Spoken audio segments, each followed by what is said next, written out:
Hi dears, it's me ശ്രുതി നബീൽ. ഞാൻ എൻ്റെ ഹസ്ബൻഡിൻ്റെ അടുത്ത് എപ്പോഴും ചോദിക്കുന്നൊരു കാര്യമാണ് കേട്ടോ.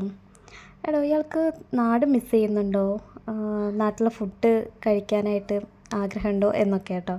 അപ്പോൾ പുള്ളിക്കാരൻ പറയുന്നതാണ്, നാടൊക്കെ കാര്യമായിട്ടൊന്നും മിസ് ചെയ്യുന്നില്ല, ബിക്കോസ് നീ ഇവിടെ എല്ലാ കാര്യങ്ങളും ഉണ്ടാക്കി തരുന്നുണ്ട്, പറയണ സാധനങ്ങളൊക്കെ ഉണ്ടാക്കി തരുന്ന കാരണം കൊണ്ട് മിസ് ചെയ്യാറില്ല എന്ന്. ഇതിപ്പോൾ ഞാൻ എന്നെ പുകഴ്ത്തിയതൊന്നല്ല കേട്ടോ.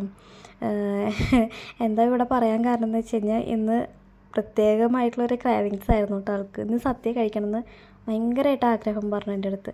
അപ്പം ഞാൻ പറഞ്ഞു 2 ദിവസം കൂടി വെയിറ്റ് ചെയ്യുകയാണെങ്കിൽ നമുക്കൊരു സദ്യ ഉണ്ട്, നമുക്കത് വെയിറ്റ് ചെയ്യാം. അപ്പോൾ പറഞ്ഞു ഇല്ല, എനിക്ക് പറ്റത്തില്ല, എനിക്ക് ഇന്ന് തന്നെ സദ്യ കഴിക്കണം എന്ന് പറഞ്ഞപ്പം എന്തായാലും ഫ്രൈഡേ അല്ലേ, അപ്പോൾ പിന്നെ സദ്യ ഉണ്ടാക്കാമെന്ന് വിചാരിച്ചു. അങ്ങനെ സദ്യ ഉണ്ടാക്കണ തിരക്കിലാണ് കേട്ടോ.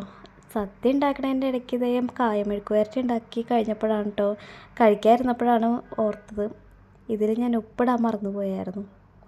എന്താല്ലേ, ഇതുപോലെ ഇടയ്ക്കിടയ്ക്ക് ഓരോ അബദ്ധങ്ങളൊക്കെ എനിക്ക് പറ്റാറുണ്ട് കേട്ടോ കുക്കിങ്ങിൽ. ഞാനത്ര പെർഫെക്റ്റ് ഒന്നല്ല. ഞാൻ എല്ലാ വീഡിയോസും യൂട്യൂബ് വീഡിയോസ് കണ്ടിട്ടാണ് കുക്ക് ചെയ്യാനൊക്കെ പഠിച്ചത്. ചിലർക്ക് ഇഷ്ടപ്പെടണമെന്നില്ല, എന്നാൽ എനിക്ക് ഏറ്റവും സന്തോഷമുള്ളത് ഞാൻ എന്തുണ്ടാക്കി കൊടുത്തു കഴിഞ്ഞാലും ഒരു മടിയും കൂടാതെ അല്ലെങ്കിൽ അതിന് കുറ്റങ്ങളൊന്നും പറയാതെ അത് സന്തോഷത്തോട് കൂടിയിട്ടത് പുള്ളിക്കാരൻ കഴിക്കും, ആസ്വദിച്ച് കഴിക്കുന്നത് ഞാൻ കാണാറുണ്ട്. എനിക്കത് മതി, അതാണ് എൻ്റെ ഏറ്റവും വലിയ സന്തോഷം. അങ്ങനെ എൻ്റെ ചെറിയ രീതിക്കുള്ള കുക്കിങ്ങൊക്കെ കഴിഞ്ഞായിരുന്നു കേട്ടോ വെള്ളിയാഴ്ച ദിവസങ്ങളിൽ ഞാൻ നേരത്തെ എണീക്കേ. കാരണം രാവിലത്തെ പണികളും ഉച്ചക്കലത്തെ ഫുഡിങ്ങൊക്കെ കഴിഞ്ഞിട്ട് കുറച്ച് നേരം ഞങ്ങൾക്ക് വേണ്ടി സ്പെൻഡ് ചെയ്യാൻ വേണ്ടിയിട്ട് ടൈം കണ്ടെത്തും. അല്ലെങ്കിൽ അവർ അവിടെയും ഞാൻ കിച്ചണിലായി പോകുമല്ലോ.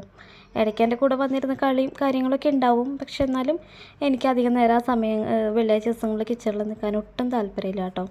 അപ്പോൾ എൻ്റെ പണികളൊക്കെ തീർത്ത് വെച്ചിട്ട് ലാസ്റ്റ് വരെയുള്ള പാത്രങ്ങളൊക്കെ കഴുകി വെച്ചിട്ട് വേണം കേട്ടോ കഴിക്കാനിരിക്കാനായിട്ട്. അപ്പോൾ ഇത് കഴിഞ്ഞിട്ട് ഞങ്ങൾ പുറത്ത് പോകാൻ പ്ലാൻ ചെയ്തിട്ടുണ്ടായിരുന്നു ഒരു 5 മണിയൊക്കെ ആകുമ്പോൾ കേട്ടോ. പക്ഷേ 5 മണിക്ക് പോകാൻ വേണ്ടിയിട്ട് പ്ലാൻ ചെയ്ത് വന്നതാണ്. ഇറങ്ങിയപ്പോൾ നമ്മളൊരു 7 മണി 7:30 ആയിട്ടുണ്ടെന്ന്.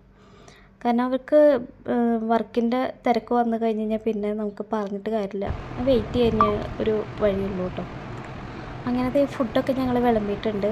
ആദ്യം ചോറിട്ടു, പിന്നെ അവിയലുണ്ട്, പിന്നെ ഇന്നലത്തെ ഒരു മോരുകറി ഉണ്ടായിരുന്നു, കായമെഴുക്ക് വരട്ടി ഉണ്ടായിരുന്നു, ക്യാബേജ് തോരനുണ്ടായിരുന്നു, അവിയലുണ്ടായിരുന്നു, സാമ്പാറുണ്ടായിരുന്നു കേട്ടോ. അപ്പോൾ ഇത്രയേ ഉണ്ടായിരുന്നുള്ളൂ. പിന്നെ അച്ചാറുണ്ടായിരുന്നു, പപ്പടം കഴിഞ്ഞിരിക്കുകയായിരുന്നേ. അങ്ങനെ അതൊക്കെ ഞങ്ങൾ നല്ല ആസ്വദിച്ച് കഴിച്ചു. നല്ല അടിപൊളി ടേസ്റ്റായിരുന്നു. ഞാൻ ഉണ്ടാക്കിയിട്ട് ഞാൻ സ്വയം പുകഴ്ത്തുന്നതല്ല കേട്ടോ, നല്ലതായിരുന്നു കേട്ടോ. കായമെഴുക്ക് വരട്ടിയിൽ ഉപ്പുണ്ടായിരുന്നില്ല, അത് മാത്രമേ ഒരു കുറവുണ്ടായിരുന്നുള്ളൂ, ബാക്കിയെല്ലാം നല്ല അടിപൊളിയായിരുന്നേ.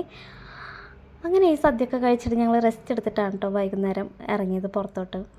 നമ്മൾ പുറത്തോട്ട് ഇവിടെ ഇറങ്ങാമെന്ന് വെച്ച് കഴിഞ്ഞാൽ നമ്മൾ പോകുന്നത് റൂബിയിലോട്ടാണ്. റൂബിയിലോട്ട് പോകുന്നതിൻ്റെ മെയിൻ ഉദ്ദേശം നമുക്ക് രാത്രി ഡിന്നർ എന്തെങ്കിലും പുറത്തുനിന്ന് കഴിക്കാൻ വേണ്ടിയിട്ടും അത്യാവശ്യം എന്തെങ്കിലും പർച്ചേസ് ചെയ്യാനൊക്കെ ആയിട്ടാണ് കേട്ടോ നമ്മൾ പുറത്ത് റൂബിയിലോട്ട് പോകുന്നത്.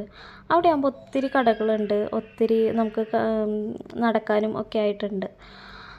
അപ്പം തൊട്ടടുത്താണ് ലുലു, നെസ്റ്റോ, KM എല്ലാം തൊട്ടടുത്താണ്. അപ്പോൾ നമുക്ക് എവിടെ വേണമെങ്കിലും കയറാം. അപ്പോൾ നമ്മൾ പോകുന്നത് ഫ്രൈഡേ ആയതുകൊണ്ട് തന്നെ നല്ല തിരക്കാണ് കേട്ടോ. ഇവിടെ അല്ലെങ്കിൽ നല്ല റഷായിട്ടുള്ളൊരു ഏരിയ ആണ്. പിന്നെ ഫ്രൈഡേ ആണെങ്കിൽ പ്രത്യേകിച്ചും. അപ്പോൾ നേരെ ഞങ്ങൾ മാക്സിലോട്ട് പോയി റെയിനുവിന് ഡ്രസ്സ് എടുക്കാൻ വേണ്ടി പോയതാണ് കേട്ടോ. അപ്പോൾ റെയിനും പപ്പയും അവിടെ തകൃതിയായിട്ട് ഡ്രസ്സ് എടുക്കുകയാണ്. എനിക്ക് ഈ സെക്ഷനിൽ നിന്ന് കഴിഞ്ഞാൽ എനിക്ക് മട്ടുപിടിക്കും കേട്ടോ. കാരണം എന്ന് വെച്ചാൽ എനിക്ക് ഒട്ടും താല്പര്യമില്ല ഈ മെൻസിൻ്റെ സെക്ഷനിൽ ഇങ്ങനെ വന്ന് നിൽക്കാൻ വേണ്ടിയിട്ട്. എനിക്ക് ഈ കുഞ്ഞു കുട്ടികളുടെ പെൺകുട്ടികളുടെ ഉടുപ്പ് അങ്ങനത്തെ ഫ്രോക്ക് ടൈപ്പ് അതൊക്കെ കണ്ടിരിക്കാൻ ഭയങ്കര ഇഷ്ടമാണ്. അങ്ങനെ ഞങ്ങൾ അവിടെ ഒത്തിരി നേരം നിന്ന് മേലെ ഉണ്ടായിരുന്നു കേട്ടോ അവരുടെ ഷോപ്പുകളും. സ്റ്റൈലിഷ് എന്ന് പറഞ്ഞിട്ടുള്ള ഒരു ഷോപ്പ് ഉണ്ടായിരുന്നു. നേരെ ഞങ്ങൾ അൽഫാമിലോട്ട് വിട്ടു. ഇവിടുത്തേന്ന് വെച്ച് കഴിഞ്ഞാൽ ഇവിടുത്തെ സർവീസ് നല്ല അടിപൊളി സർവീസാണ് കേട്ടോ. പിന്നെ ഇന്ന് എന്താ പ്രത്യേകത എന്നറിയില്ല, അവിടെ മലയാളി അസോസിയേഷൻ്റെ എന്താ പരിപാടി എന്നൊന്നും അറിയത്തില്ല. അവിടെ പാട്ടൊക്കെ ഉണ്ടായിരുന്നേ. അപ്പോൾ ഞാൻ ഓർഡർ ചെയ്തത് കപ്പയും പാൽക്കപ്പയായിരുന്നു. ഈ പാൽക്കപ്പ സത്യം പറയാലോ എനിക്ക് ഒട്ടും ഇഷ്ടപ്പെട്ടില്ലായിരുന്നു കേട്ടോ. റെയിനും പപ്പയും ബിരിയാണി ആയിരുന്നു കേട്ടോ കഴിച്ചത്. പിന്നെ എനിക്ക് ഇഷ്ടപ്പെടാണ്ടിരിക്കുന്നത് കണ്ടപ്പോൾ എനിക്കും കുറച്ച് തന്നായിരുന്നു കേട്ടോ ബിരിയാണിയിൽ നിന്ന്.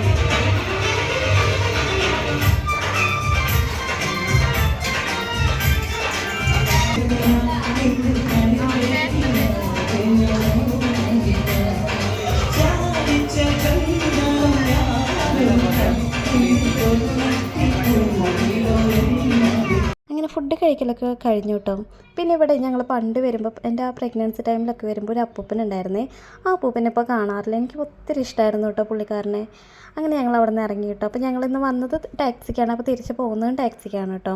അപ്പോൾ ഇന്നത്തെ ഒരു കുഞ്ഞു വീഡിയോ ഇത്രയേ ഉള്ളൂ. ഇഷ്ടപ്പെട്ടു കഴിഞ്ഞാൽ ഒന്ന് ലൈക്ക് ചെയ്യുക, കമൻറ്റ് ചെയ്യുക, സബ്സ്ക്രൈബ് ചെയ്യുക കേട്ടോ. Thank you, love you all.